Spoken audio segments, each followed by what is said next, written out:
Bonjour à tous et bienvenue. Je suis Martin Canton-Loga, cofondateur et président d'Upvisory.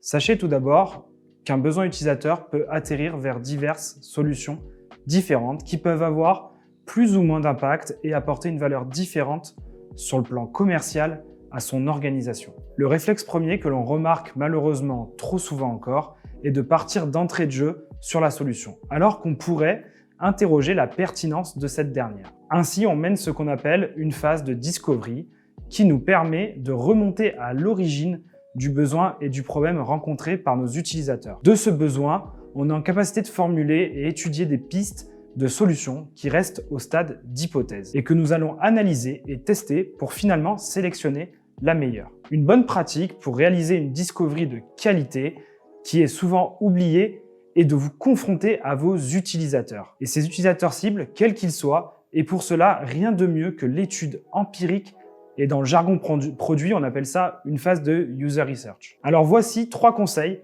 pour s'assurer que votre product discovery soit réellement user-centric. Premier conseil que je peux vous donner, c'est de vous rendre sur le terrain pour observer et analyser les comportements de vos utilisateurs, mais aussi pour échanger avec eux afin de comprendre les éléments à garder ou à modifier afin de créer un produit qu'ils estiment indispensable et facile d'utilisation. Il faut du coup insister sur l'ergonomie et la fluidité. Un bon produit est un produit dont l'usage est clairement intuitif. Deuxième conseil que je peux vous donner, il est nécessaire de reproduire cette phase d'analyse ethnologique plusieurs fois pour éviter des raccourcis ou vous faire avoir par vos propres biais, parce que évidemment, on en a tous. Et enfin, un dernier conseil, si votre produit est live, testez-le en conditions réelles pour mesurer les déviances d'usage, son impact auprès des utilisateurs et collecter les problématiques qui seront toujours d'actualité. Attention à bien mesurer l'effort et l'impact des évolutions que vous prenez et que vous donnez à votre produit. Le risque étant de générer à terme plus de complexité que de valeur